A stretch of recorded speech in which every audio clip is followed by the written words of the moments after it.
Without warning, a pair of wolves dart out of the dark forest and dash towards you.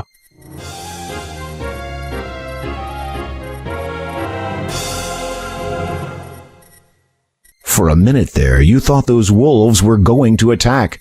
Curious as to why they didn't, you decide to follow them. You see the monk standing alone outside the church. Then you notice the two wolves approaching him. You are about to yell a warning to the monk, but the words die in your throat as the man steps forward and pats the wolves' heads.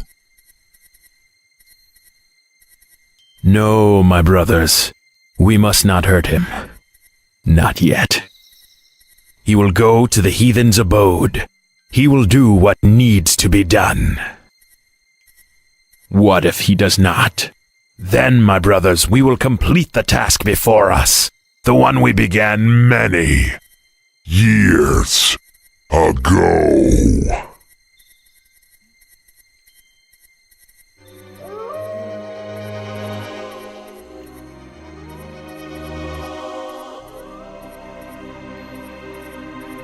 You quickly move away from the church, your heart racing faster with every step.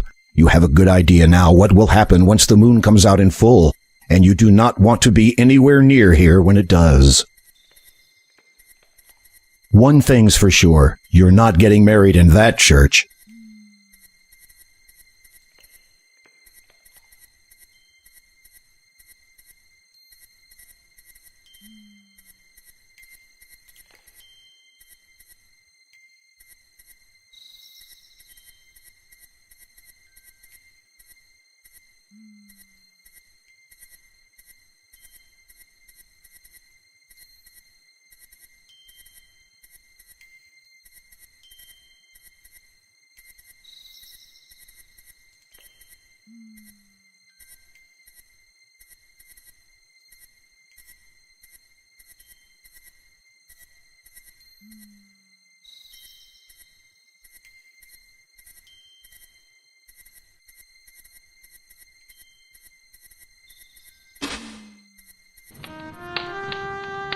Oh, sir, have you seen my little granddaughter? She ventured to the town to buy food for me, but has not yet returned. I fear she may be in peril. The forest is not safe at night.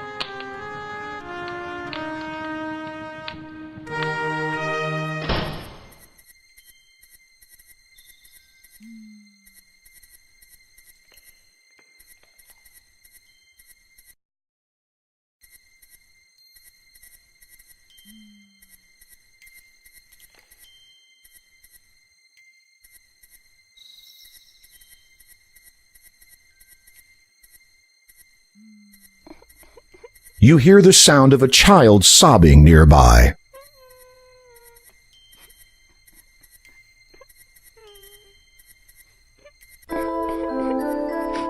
As you approach, you recognize the child.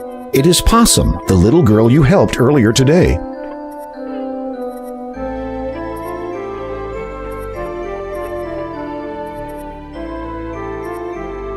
Are you all right? What happened? I went into town to buy some chicken soup for my grandma. I always try to reach home before dark, but this eve I lost my way and was attacked. Attacked? A wolf attacked you? No, not by a wolf, a dwarf. For a moment, you're not sure that you heard correctly. A dwarf, did you say? Uh-huh. He jumped out at me, took my food, and then ran away.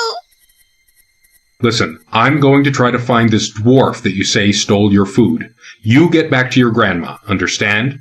Possum nods, says a soft thank you, and heads back home.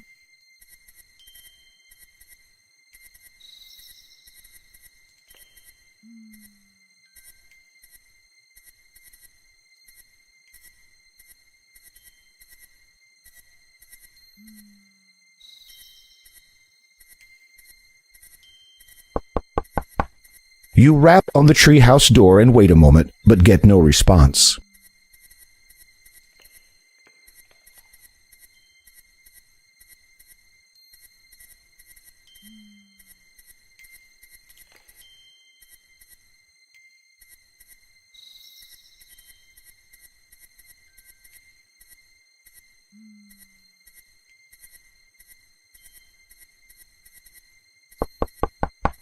You rap on the treehouse door and wait a moment, but get no response.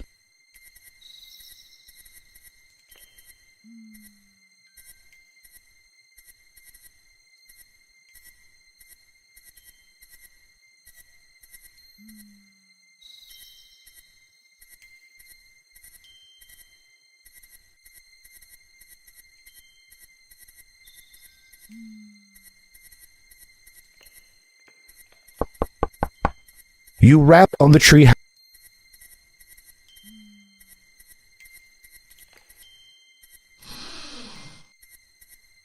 You watch as a little man runs out of the door, which has been built into a tree. You surmise that you have found the culprit's home. The vague aroma of chicken soup confirms it. That fiend!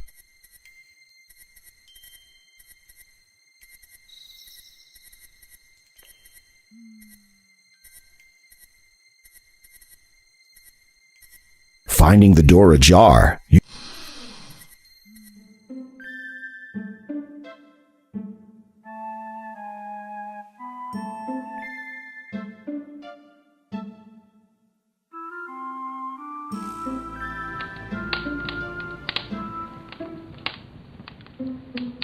you grab the handle of the bubbling pot of chicken soup. You take it with you.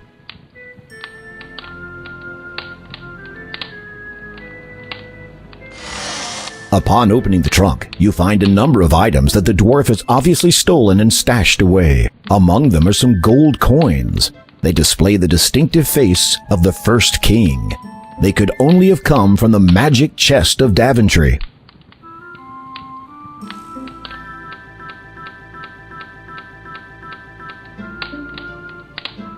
That's not a knife. The knife you found under a rock one.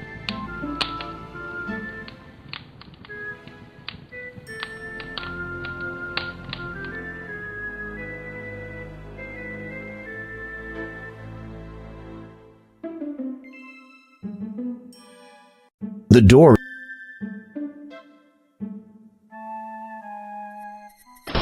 You hear the latch fall into place again as the door closes behind you.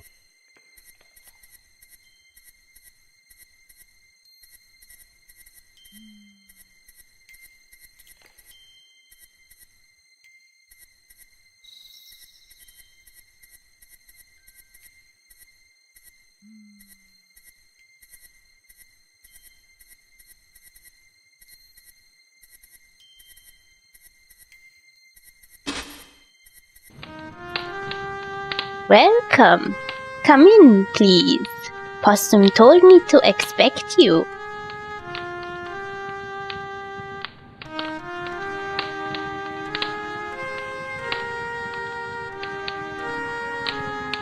You place the now cold chicken soup over the crackling fire once more.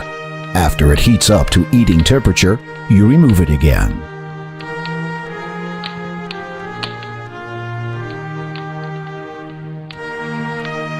You offer the soup to Possum's grandma, introduce yourself, and wait courteously while the frail elderly lady eats the nourishing meal.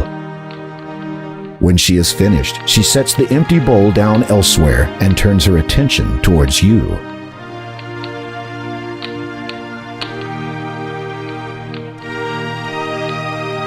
If you would like to speak with me for a while, I would welcome your company.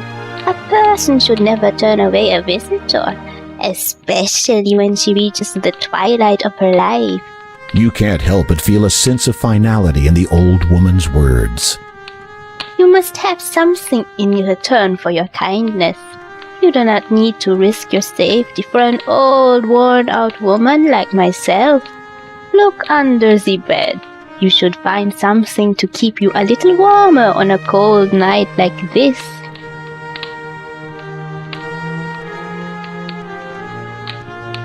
You peer under the bed and find a thick black cloak. Lying atop it is a beautiful ruby-encrusted ring. You pick both up with reverence. I could not possibly take these fine things from you. Oh, please. I want you to have them. Nights in Kolima are cold, believe me. As for the ring, well, Perhaps it is better that I do not have it to remind me. As you wish.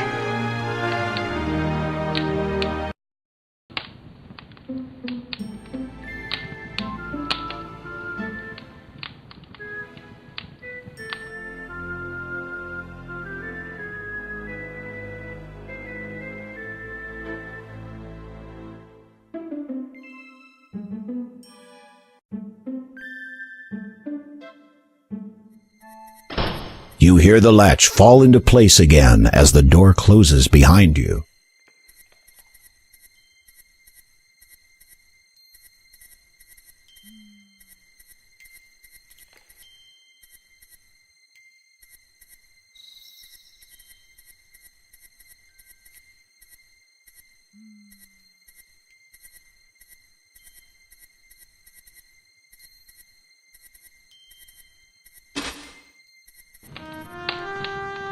Welcome.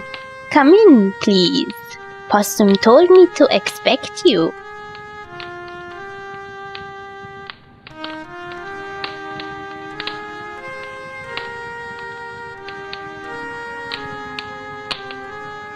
You place the now cold chicken soup over the crackling fire once more. After it heats up to eating temperature, you remove it again.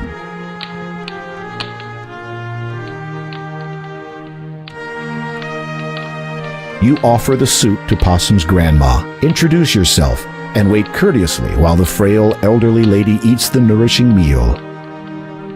When she is finished, she sets the empty bowl down elsewhere and turns her attention towards you.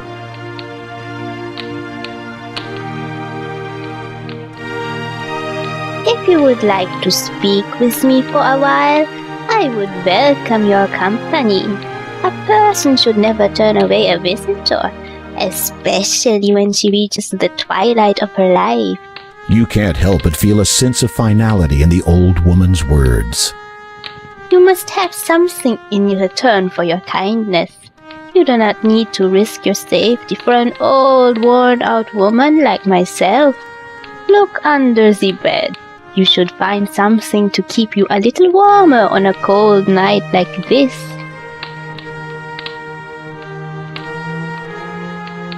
You peer under the bed and find a thick black cloak. Lying atop it is a beautiful ruby-encrusted ring. You pick both up with reverence. I could not possibly take these fine things from you. Oh, please. I want you to have them. Nights in Kolima are cold. Believe me. As for the ring, well, perhaps it is better that I do not have it to remind me. As you wish.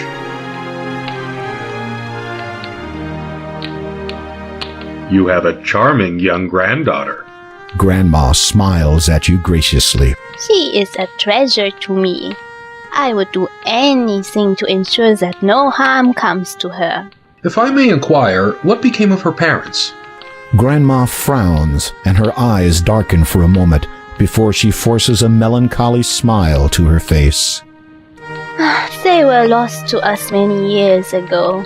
I am afraid dear Possum never really knew her parents. It must have been a daunting task raising a child by yourself, especially at your At my age? I am certainly not as young as I used to be, and there is no shame in that.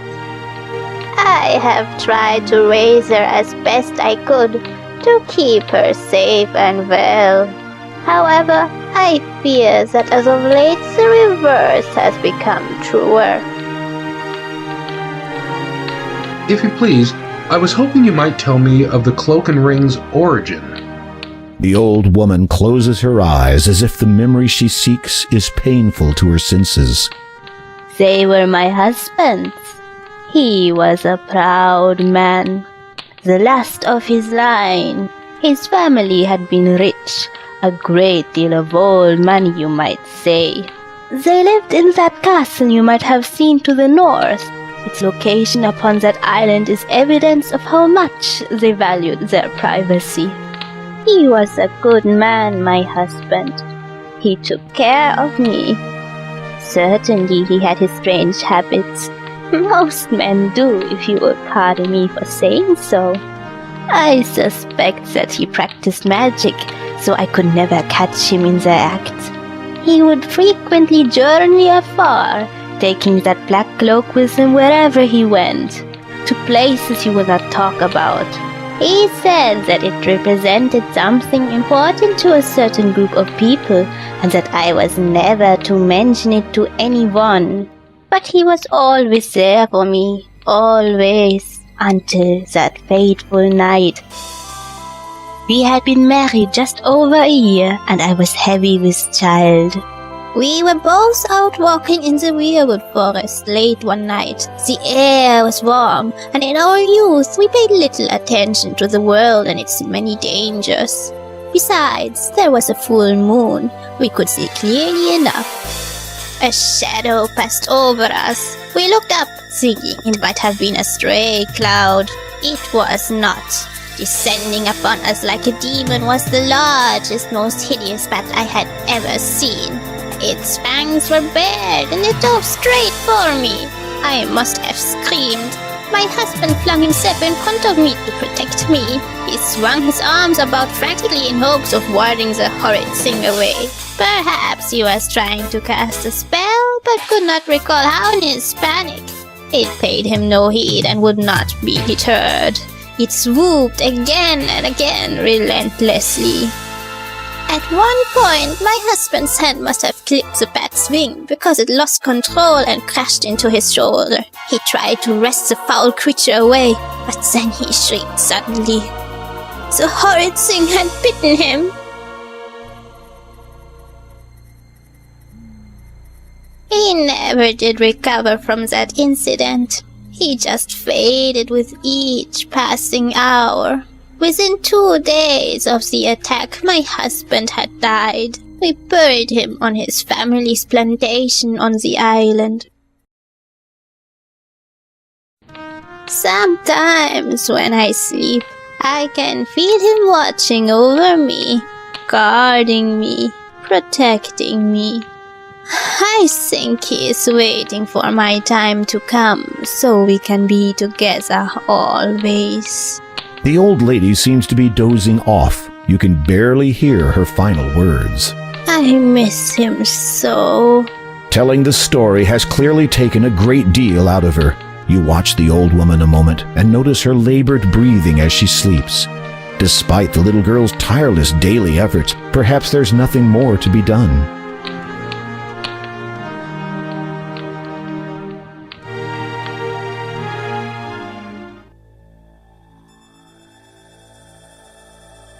Sister Agatha, my dear, tell me you have good news. The king has arrived in Kalima, father. That is not what I meant. Yes. Well, he appears to be quite resourceful. It seems his reputation was not totally exaggerated. He's still alive? For now. But that will change soon, I think. The king has discovered that one of the gems he seeks is in the possession of a colleague of ours. Do you remember? Kaldor. Yes. Is he still trustworthy? Totally. Still sharp, and there's no questioning his loyalty. My humblest apologies, father, but would it not have been simpler for you to have dealt with Graham personally? Fool! Imagine the ensuing chaos where Daventry's king murdered in his own land. How then would I be able to search for the item? I see. Failure is not an option. Understood, father. Keep me informed, preferably of good King Graham's death.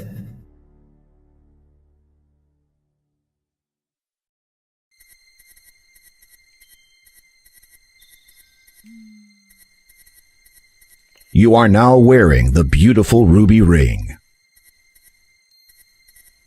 With a flourish, you fling the black cloak around your neck and fasten it.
Boatman, I need passage.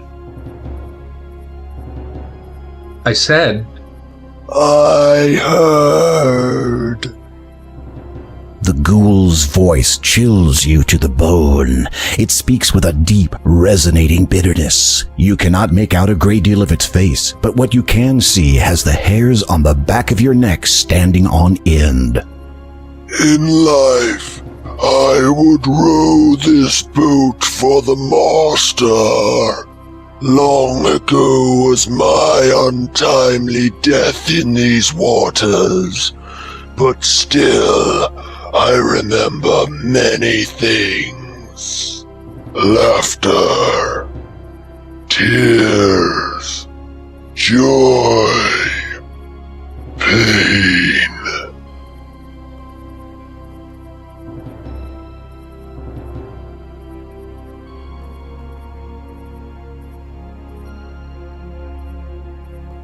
The boatman accepts your payment and motions for you to climb into the boat.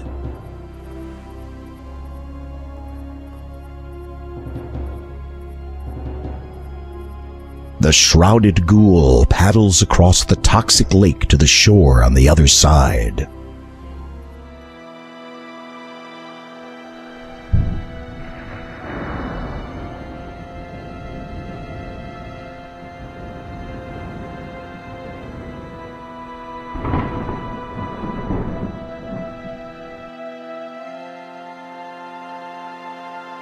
After swallowing the magic sugar cube, you get a feeling of invincibility. The sharp thorns brush against your skin. However, instead of feeling intense pain, you only experience a slight tingling sensation. Evidently, the magic sugar cube did its job.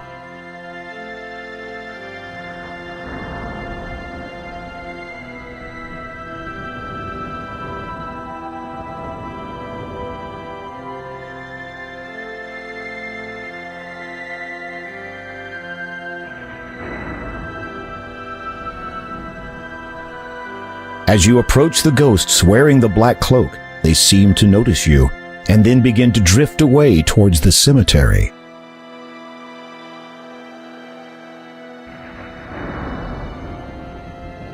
Having an idea, you push the crucifix into the cross-shaped keyhole. It fits. You hear a click, and the door unlocks. You push the heavy wooden door open, take a deep breath, and step nervously inside the castle entrance. The moment you enter the great hall of the castle, you begin shivering uncontrollably, and not just from the cold. This place has an air of death wherever you go.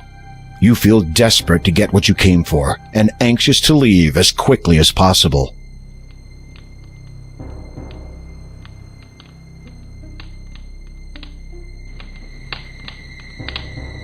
You take the shovel into your possession.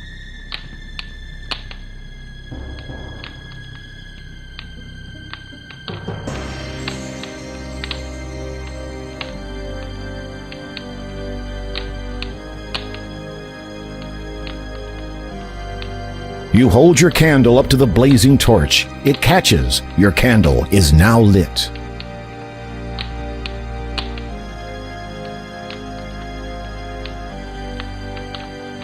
Just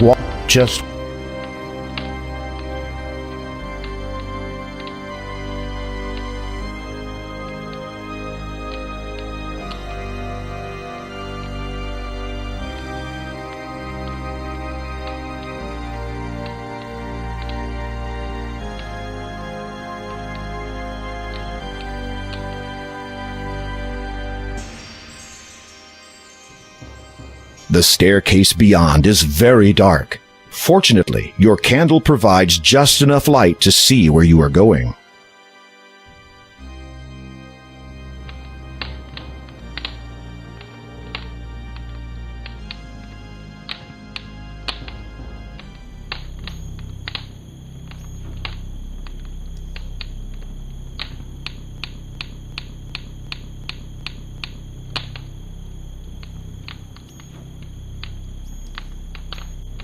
You remove the black cloak again.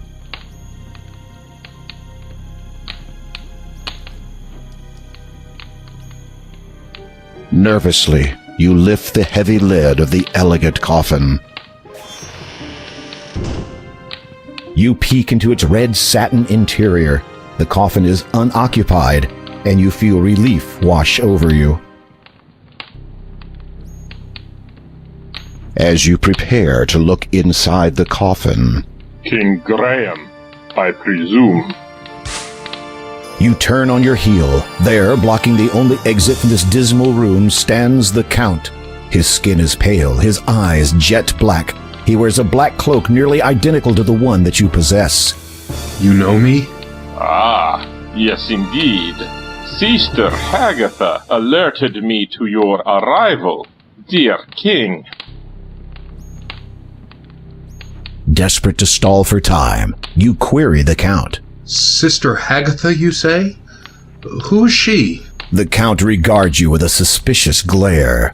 Though I suspect you already know the answer, Hagatha is a charming mage who does as she pleases in this land.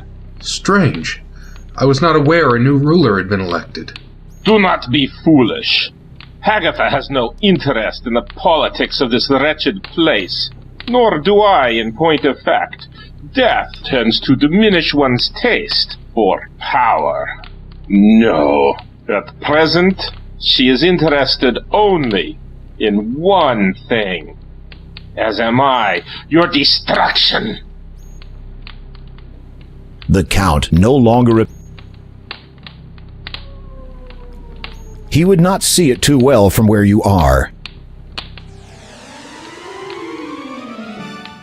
In an instant, you are flat against the wall. The Count has you pinned so well you can't move a muscle, much less put up a defense.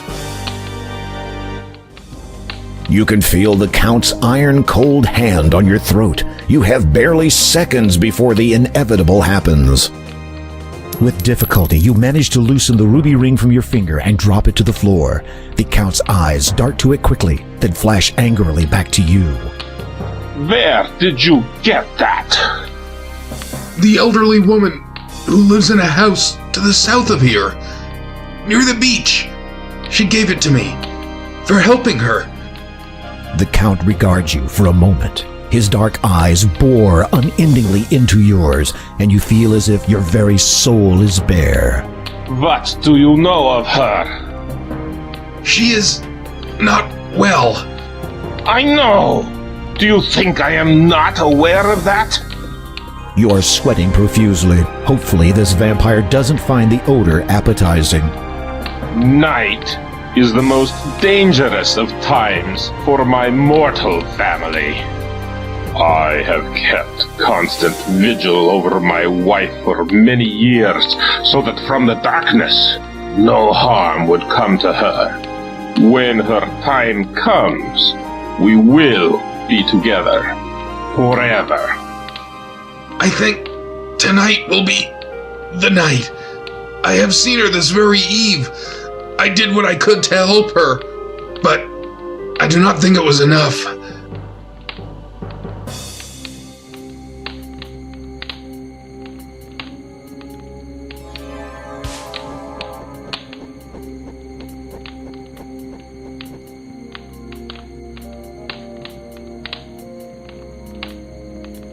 As you watch the giant bat fly out of the room, you realize with dread that the Count has confiscated your crucifix.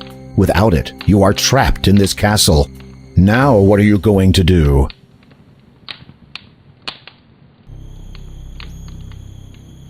You peer into the ornate coffin.